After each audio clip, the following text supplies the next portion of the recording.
What's up, y'all? It's your girl Sakina, and I'm back with another review. This is my review for Married at First Sight. This is season 14, episode 5. Y'all, this episode was definitely giving a whole lot, okay? All couples had things going on with them, and we just need to go ahead and get straight into it, right? So let's hop into it with Noy and Steve. They're in the bed, and they're having conversation, and everything is just all lovey-dovey. And Noy lets us know that sex is definitely on the horizon. They're going to get it popping pretty soon. So later on, they're outside, and I think they were eating or something on the beach.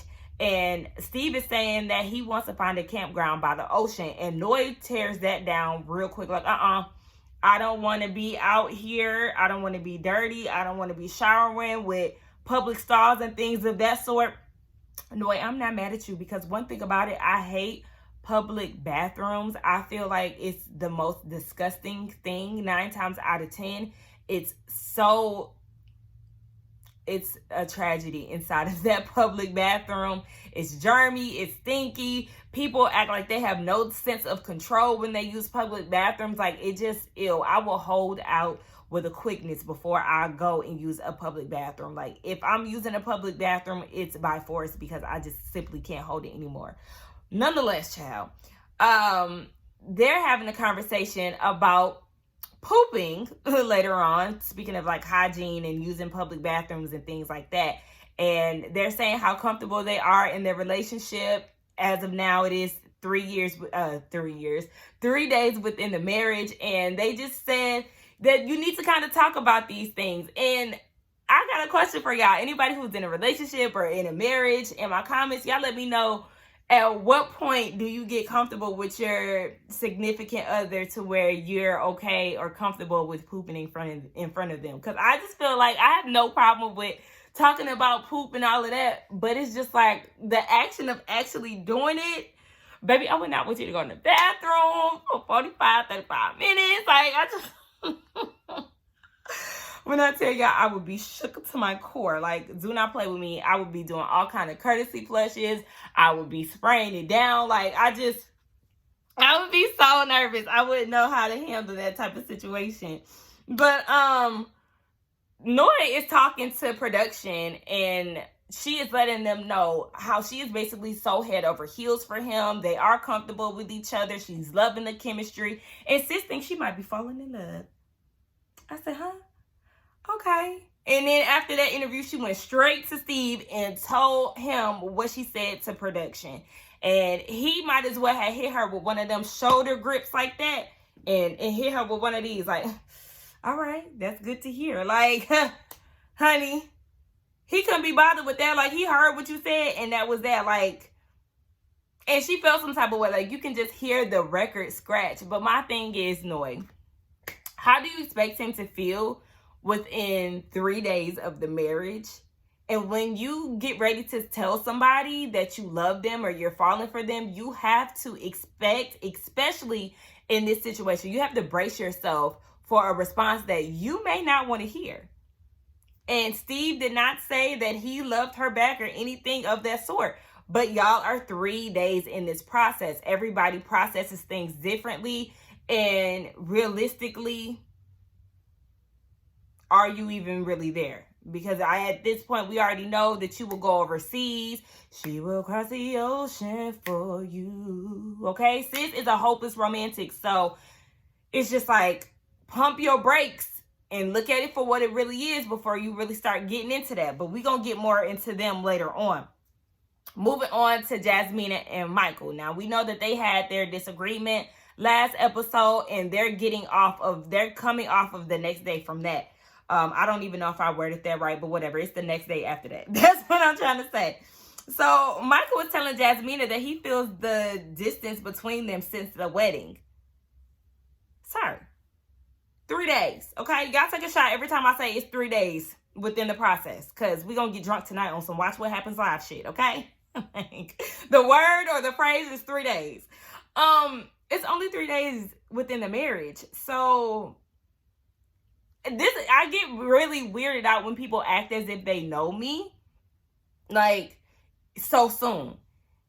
This could be my personality for all you know, and you sit here talking about you feel that I'm distant. since the wedding, that's the day that you met me. So if that's the case, I could probably just be a standoffish, distant person. Like, you don't know me like that to be making them type of assumptions. But whatever. He said that he feels the distance between them, and she disagrees, but he wants to see more progress in the connection. Honey, it's only been 3 days. You got to let it grow, okay? You just planted the seed. Give it time. Give it a little water. Give it a little sunlight. Let's see what's going on. So he's feeling like, part of this reason is because he's really not talkative and he's a little nervous that he's not putting in 100%. So in her confessional, Jasmina is saying that she thinks that he's overthinking the whole situation, and this could potentially ruin their marriage if he keeps at it. She tells him what the sister said about him overthinking and always assuming the worst, and he did admit that he's definitely an overthinker, but he doesn't want to ruin the situation. So later we see that they're down at the pool, and she brings up what the sister said again, and she asks if he's worried that he ruined the last relationship that way. And he said, yeah, pretty much he was single because of him not bringing 100% to the relationship. And he was overthinking and doesn't want to make the same mistake in the marriage. So then she starts questioning him like, okay, well, you wasn't giving 100% back then. What makes you think that, you all in right now, or that you're prepared to go all in? But my whole thing is, Jasmina, one could ask you the same thing, because you've never had an in-state physical live-in boyfriend, and then you hopped into this process where you're going to be in close corners with somebody that you're married to. Like, you're married to them. This is not a boyfriend-girlfriend situation.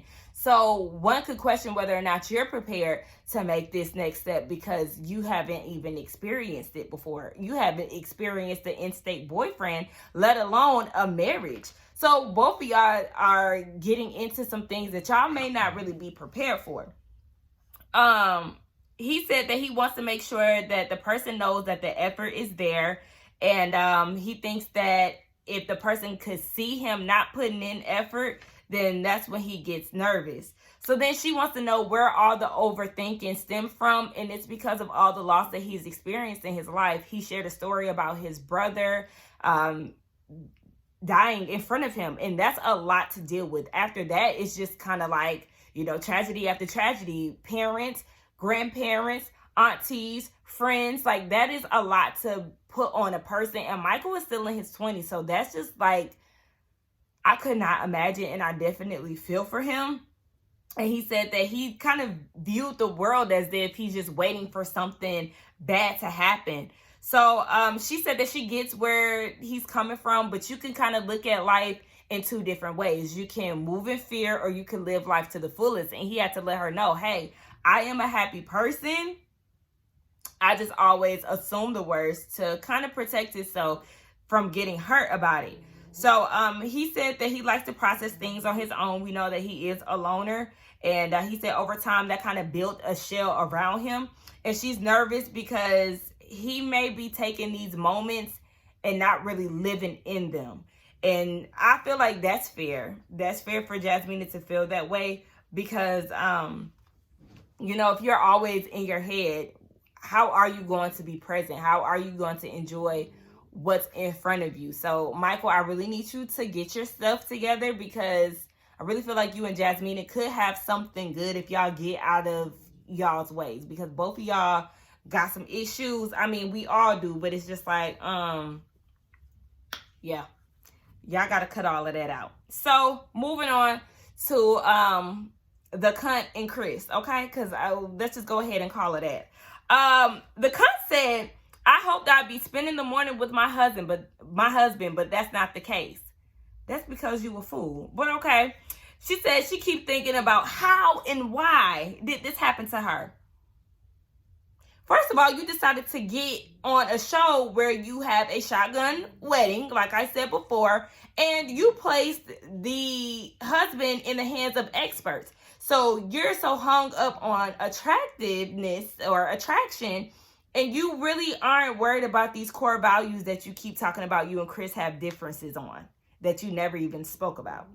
But okay, you got in this situation because you decided to let the experts pick your mystery husband. So Chris thinks that Alyssa views disagreements as disrespect, and you definitely hit the nail on the head. Anytime you disagree with her, she wants to bring up how you're being disrespectful, how you're being mean, how you're this, and how you're that. So he still thinks that there's a chance there, and I'm like, nah, bro, I'm gonna need you to go ahead and let that thought go. So he plans paddleboarding with her, some type of activity where he's not really, putting a lot of pressure on her. They can just have a good time, and he doesn't have to ask any questions or do anything that could possibly offend her in any sort of way. So Alyssa says that she's trying to be the bigger person. Girl, stop playing with us. Chris thinks that she could be fun, lovable, and an enjoyable person to be around. For now, while y'all in this water, but everything with her is temporary. Everything with her really is fake. I don't even want to say temporary. She ain't featuring you whatsoever, Chris, and I'm gonna need you to really get that through your head. So after they do the boarding, they have like this weird interaction. Like, it's kind of weird between the two of them. But Chris thinks that he didn't explain himself well enough to make Alyssa understand that he does think that she's a really cool person. So she says that she wants to come off as a united front because the experts didn't do the right thing. Huh? What you mean they didn't do the right thing? Girl, it's just, if you feel like they didn't do the right thing or they didn't get it right, then why are you here?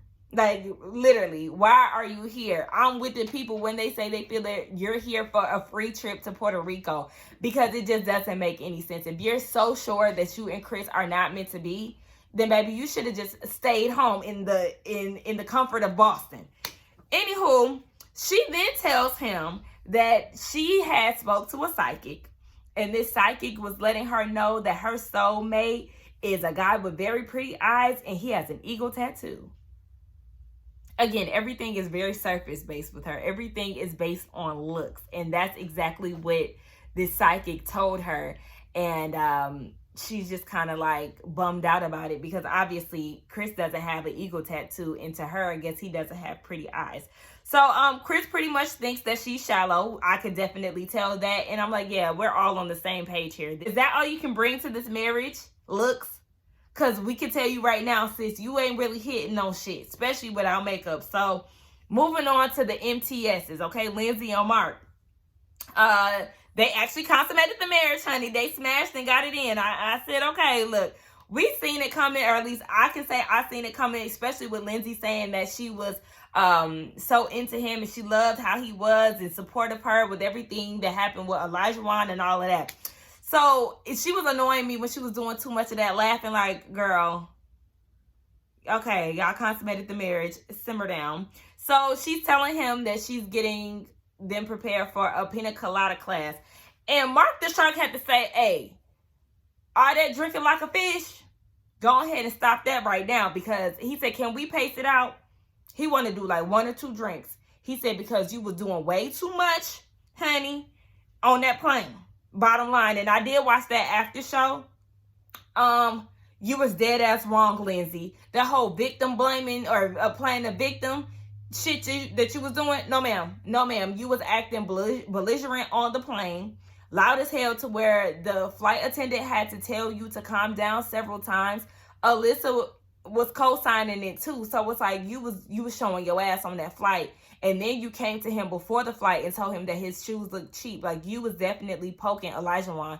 And when he gave it to you, then you want to use your white tears to try to make people have some type of sympathy for you. Bitch, don't do that shit.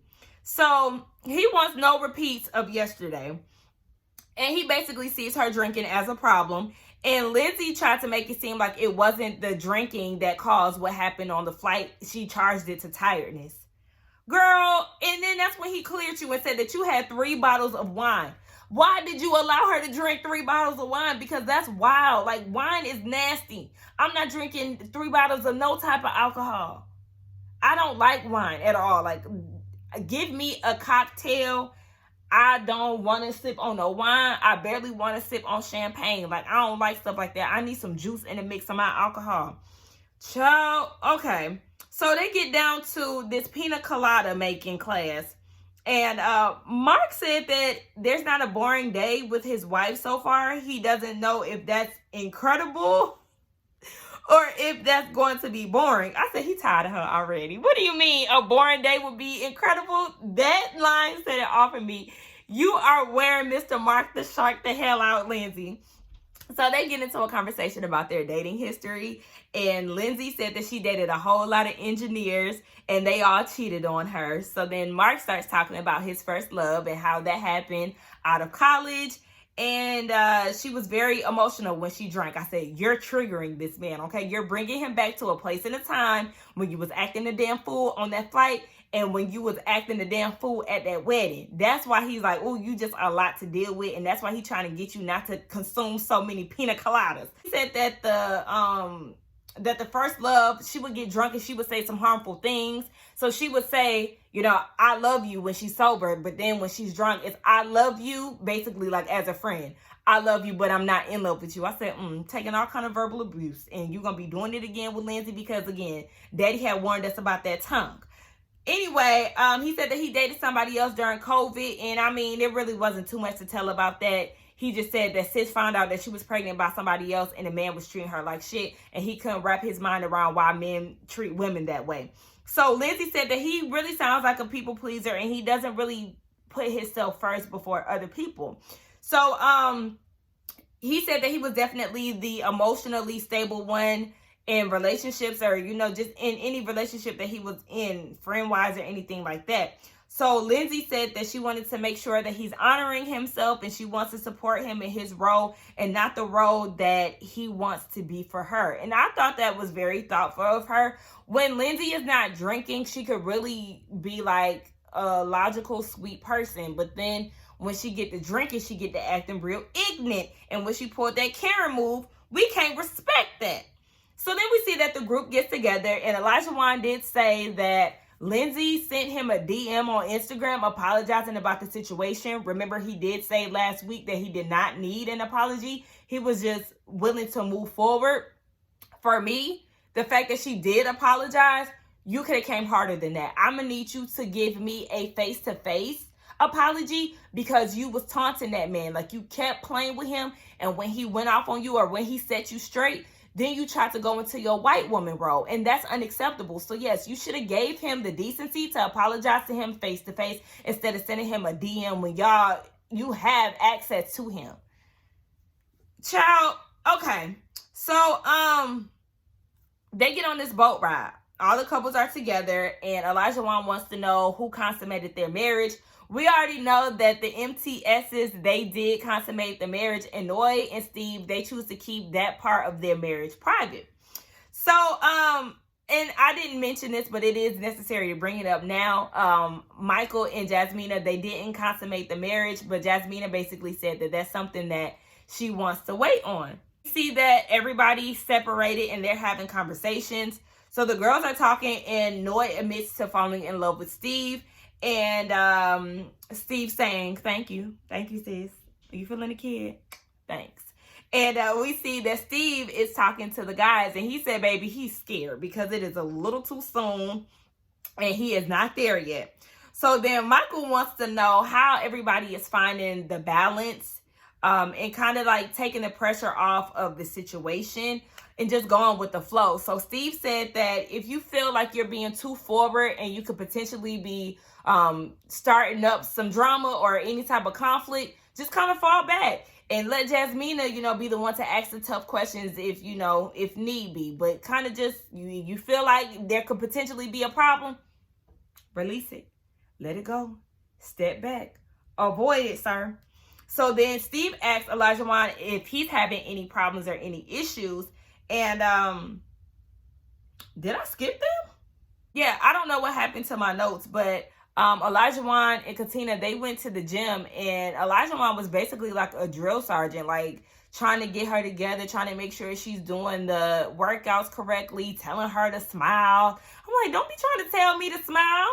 Baby, working out is a lot of energy and a lot of effort. I don't want to smile when I'm sweating and stuff. I'm not having fun. I was like, okay, now I could appreciate him trying to teach her techniques and like how to work out, because I could appreciate that in a spouse, especially as somebody who doesn't like to work out. He can help me get my good form going.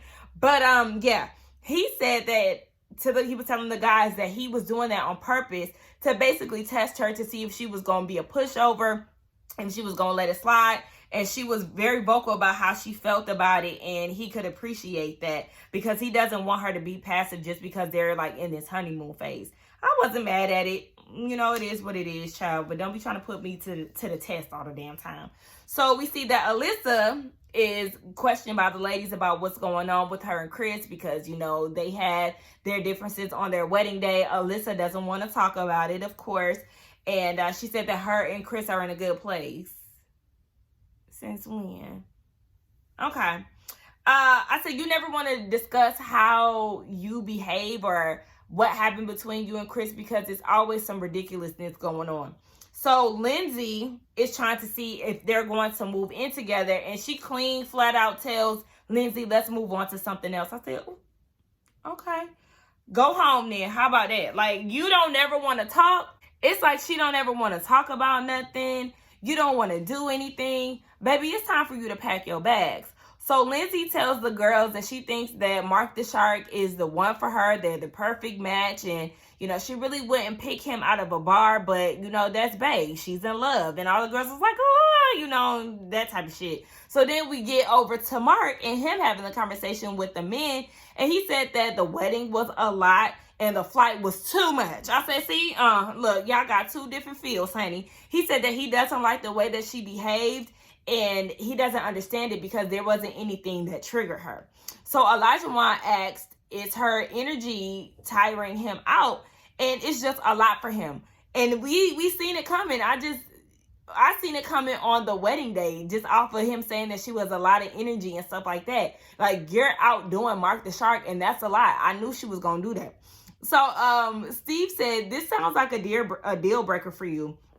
And Mark said that it's hard for him to feel okay with them when she behaves that way. And I was kind of confused because I didn't know if them was like him and Lindsay, or if them was the group of guys. Like, he can't be okay with the group of guys if she behaves this way. Like, I wasn't too sure. Y'all let me know what y'all thought about that comment in the y'all let me know what y'all thought about that in the comments. So Lindsay is telling the girls that she felt triggered by what Elijah did because she had an ex that would drink and that would lose his mind. He got to acting all crazy. And I said, do you know that you triggered yourself? Because you're the one that had chances to relax and you just never did. And it's so funny because I literally put that in my notes. I said, then you triggered yourself because you had chances to chill. And Katina is not feeling it. And she literally said the same thing that I said, like, you triggered yourself. And Lindsay is like, okay, there's three sides to every story. And Katina is like, yeah, it's actually 4. Your side, his side, my side, and your perception. So then Katina was just like, you know what, I can't even deal with this. She ends up walking off. And then she comes back and she tells her that she doesn't care about what she experienced in the past. And basically she needs to get help or therapy to deal with that. And she doesn't need to take it out on other people. Okay. And she then said that Elijah wouldn't have reacted the way that he did had you not poked him. And she called Lindsay manipulative, sneaky, and weird. So Katina doesn't really care to further the conversation. So her and Alyssa, they go on about their business. So I understand where Katina is coming from, right? Because we know that she did play a Karen move. And it was not a good look, especially after hearing the full story. And her husband is backing it and, you know, not going against what actually happened. Lindsay, you definitely did too much. But Katina, you did too much too. Like, there could have been a totally different way to approach the situation. I wish she would have handled it the way that Jasmina did. Because Jasmina let her know what it was. But it was all in her delivery. Like, I love you. You always checking up on me. But, you know, your personality is at a 10. And some people can't take a 10 all the time. Like, you have to realize that this happened because of how you behaved. Like, she let her know that this is all on you, sis. Like, you have to understand why people are frustrated because of your actions. And I wish that Katina would have did the same thing, because again, just like I said last week, honey, your husband wants to erase this. He wants to move past this. And here you are still letting it fester, and it doesn't make sense to me. It's okay for you not to like her because of what you've experienced, but it's just like, girl, you just want drama in a group. Like I told y'all, it's just something about Katina that is not sitting right with me. She is getting on my nerves, and it's just like, oh, girl, I just can't with you. So, Mark, he wants her to walk away from certain things, right? He doesn't want Lindsay to get too caught up in the drama, and he just thinks that she's just way too worried about getting her point across instead of just shutting up. So then they start playing this game, Never Have I Ever, and the real questions that I wanted to get into was, have I ever cheated? Noy is shocked that Steve put a finger down because she feels like that's something that they should have discussed and not in front of the group, so she wasn't here for that. And Elijah is shocked that Katina didn't cheat. I said, oh, you know, there are people out here who have not cheated before, Isaac. Yeah, shocker. Y'all, excuse my dog. She laying all on my tripod. Anyway, they started talking about never have I ever had a threesome. Baby, Elijah said, of course. I said, yes, we already know that Isaac did. He done probably had a few of them. So then he wanted to pose this question. Isaac is in full effect, okay? Isaac has entered the chat, guys. So he wanted to know, have anybody ever slept with a family member? And everybody is like, nah. He slept with a mom and a daughter, and they both knew about it. They knew about each other, and he knew that they was family. Isaac, why did you feel the need to have to share that with the class? I feel like he's like using these Isaac sexcapade stories as like a badge of honor. Like he's trying to act as if that's somebody that is no longer him, but at the same time, you wanted to talk about that so bad. And I understand that goes with the topic of never have I ever, like you say some bold, outlandish stuff, but it was just like, I could tell he wanted to tell that story so bad. All right, child. So, he then asked if your spouse wanted you to have a threesome, would you be down with it? Was it me, or did it look like Steve was willing to go for it? But he wasn't sure what the rest of the group was going with. So he was like, are we all saying no? Like, or I don't want to be the only one to say yeah. I peeped that, Steve. So then Isaac was like, hell yeah, if Katina was down, of course. We said, of course, child. We already know. He said he's down. If you offer it, why not? We already know because you used to do this in your past life, child. Past that's still the present. Moving on. So we see that Noy and Steve, they have dinner. And she said that she's the type of person to be open and honest about how she feels emotionally. And she was taken aback by Steve not saying what she wanted to hear. Okay. You met him 3 days ago. Relax. So Steve wants to give it more time because he's like, we didn't even know. We haven't gotten to the point of knowing each other inside and out. We don't even know the ugly sides of each other. So then Noy then admits that she did cheat. And then she said that she put a finger down during the game. But if you put a finger down, why did you make it such a big deal in your confessional about him cheating? So it's okay for you to cheat, but he can't cheat? If it was all in the past, then what's the big deal, Noy? Hold on. Okay, so then she wants to know why he cheated, or he wants to know why she cheated. And she cheated when she was like 18, 19, and she didn't, she wasn't happy, and she didn't know how to say it, but she didn't like the way that she made her ex feel, and sometimes she still thinks about it. It's still in her, like it still sticks with her, that pain. So Steve allegedly had the same type of story when he was like 18 too, and I say allegedly because it's just like, around the same age. We know how y'all dudes get down, and women cheat too, but it's just like, okay. We hear you, Steve. So he said he wasn't, telling his ex how he felt either, but now he's gotten to the point where he just wants to have the conversation if he's unhappy. And I was just more so distracted by the wind blowing that tablecloth. That was distracting me more than anything.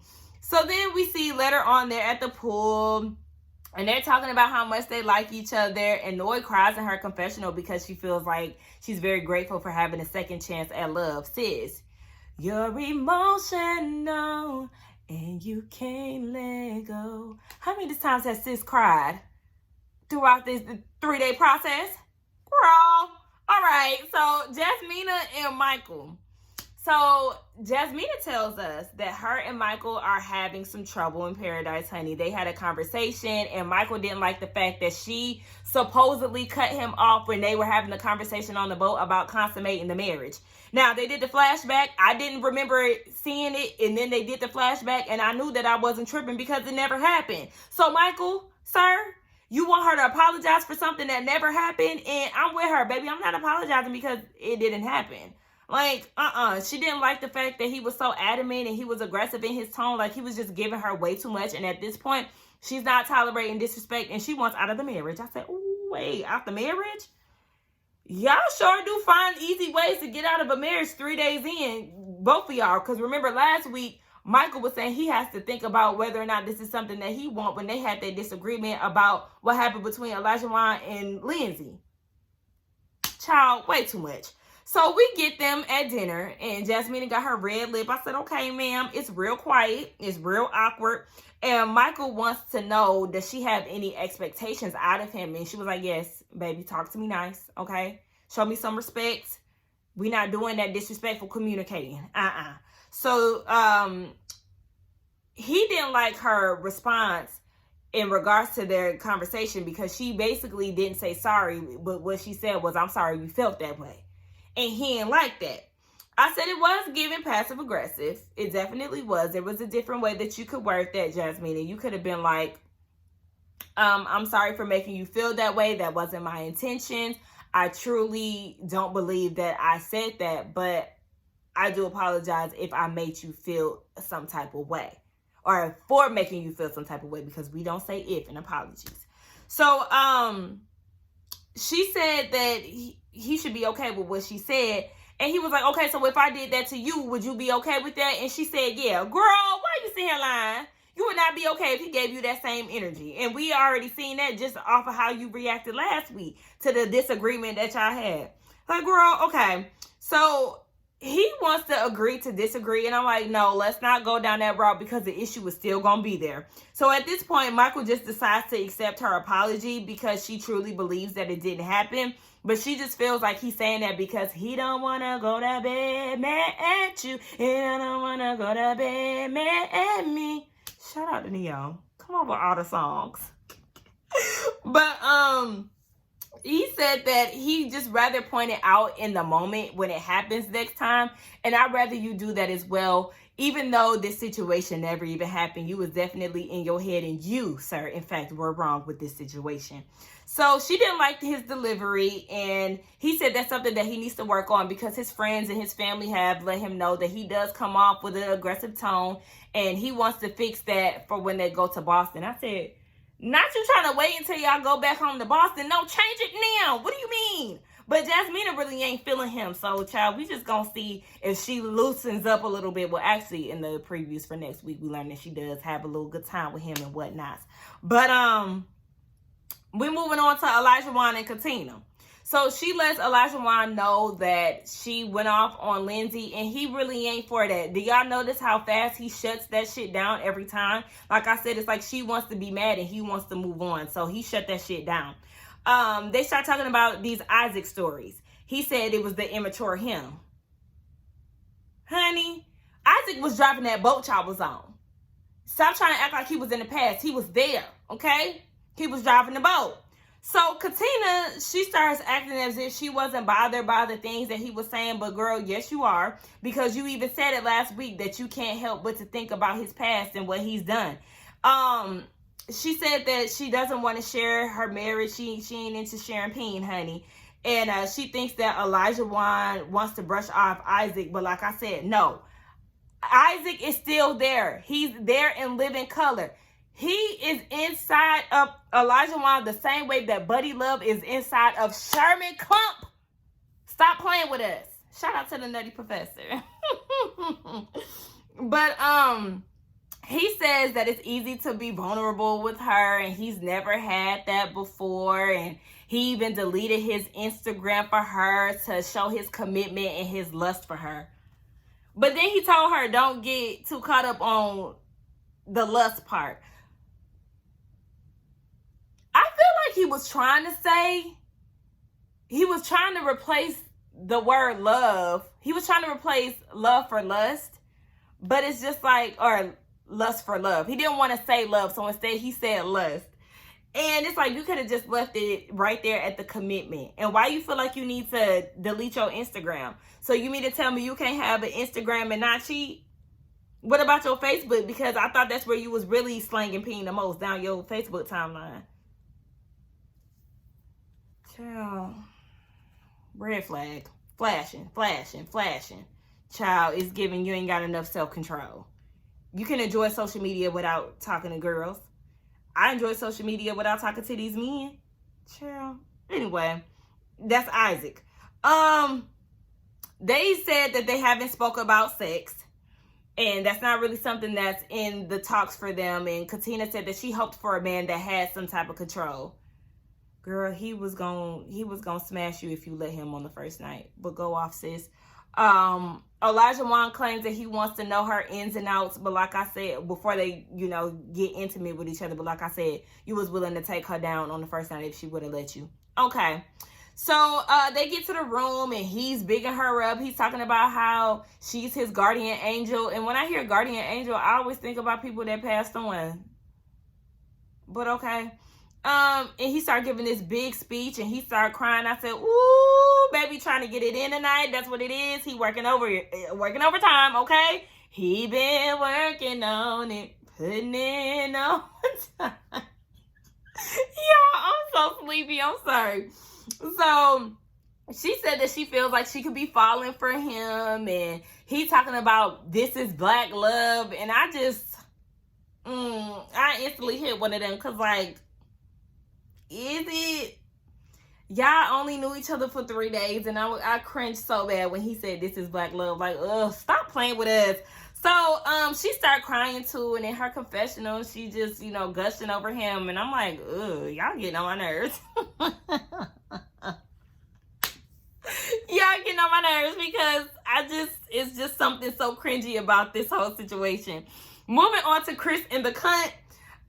He's trying to take her out scuba diving and she ain't trying to go. I'm like, oh, of course, like she's just way too much to deal with. So she saw him for the first time shirtless and she ain't liking what she's seen.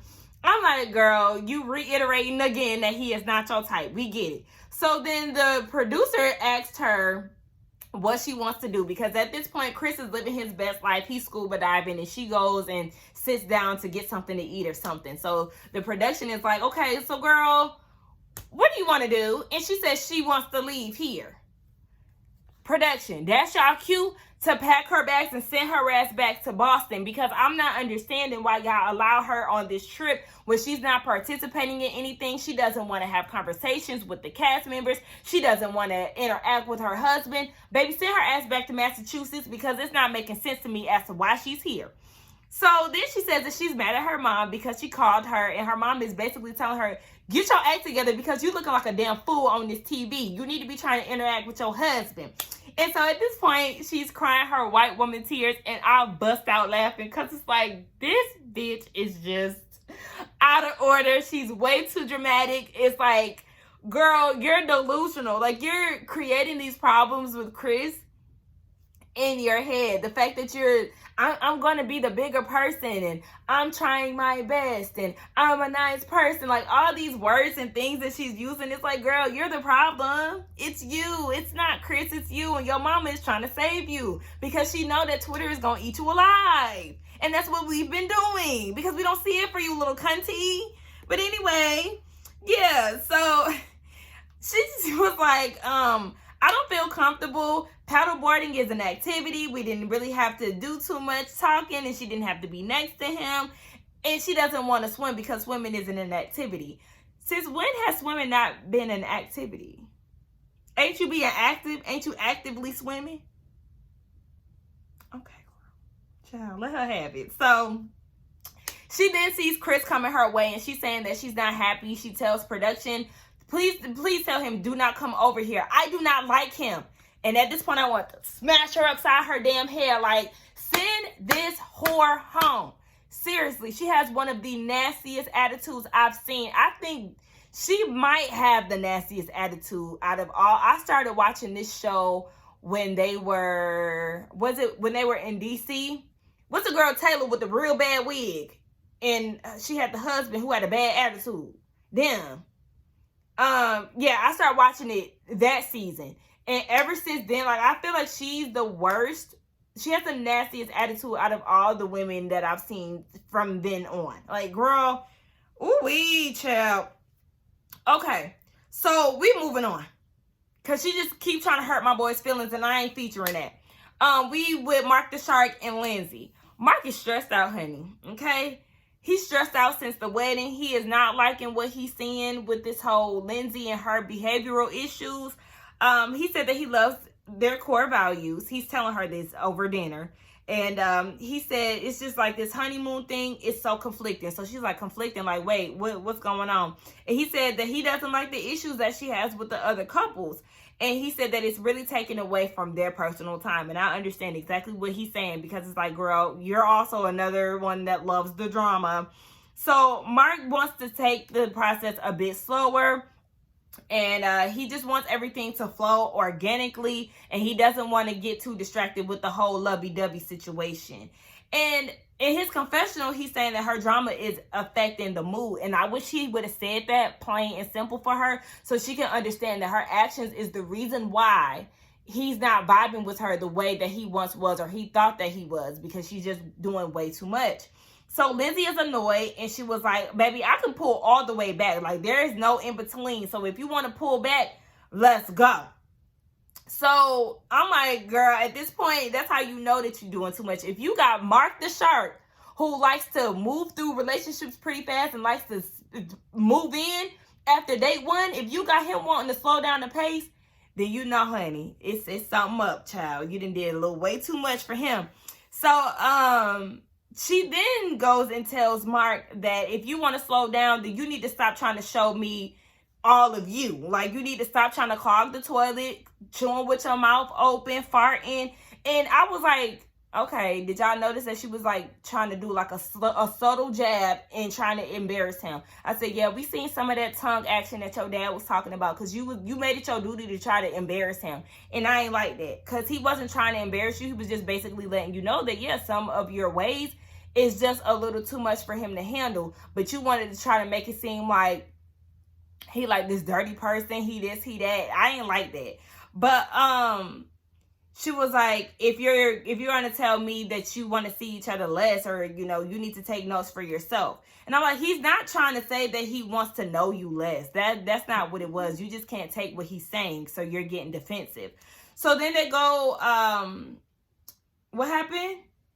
He tells her that he basically tells her, like, you're on 10 no matter what's going on, and she storms off. So at this point, they in the room, and she don't want nothing to do with him, and he was like, look, it don't matter what I'm going to say, it's going to upset you. So now we know that, yeah, y'all was in love earlier today, or you was in love earlier today, Lindsay, all the while your husband is sick and tired of your shit. Anyway, these couples definitely a whole lot to deal with. This episode was a lot, and I'm just feeling like Jasmina and Michael, they need to get it together and communicate better. Mark the Shark and Lindsay, girl, you talking too much, and you wearing that man out only in 3 days. Noy and Steve, girl, calm down, child. He gonna be here, okay? Y'all still got a few more weeks to go throughout this process. You talking about some you love him that soon. Lindsay too, y'all ain't in love. And then Chris and the cunt, sent her home, free my boy. And Elijah and Tina, ew. Anyway, let's get down in the comments and talk. Y'all let me know what y'all thought about this episode. Let me know who y'all feeling as a couple, who was wrong in these couple conflicts this episode. Like, y'all, let's just talk about this episode, because it definitely was a lot. Let's get down in the comments and talk. I feel like I said that 1,000 times, but I'm sleepy as hell. Don't forget to like, comment, and subscribe to my channel, and I will see y'all in the next one. Bye.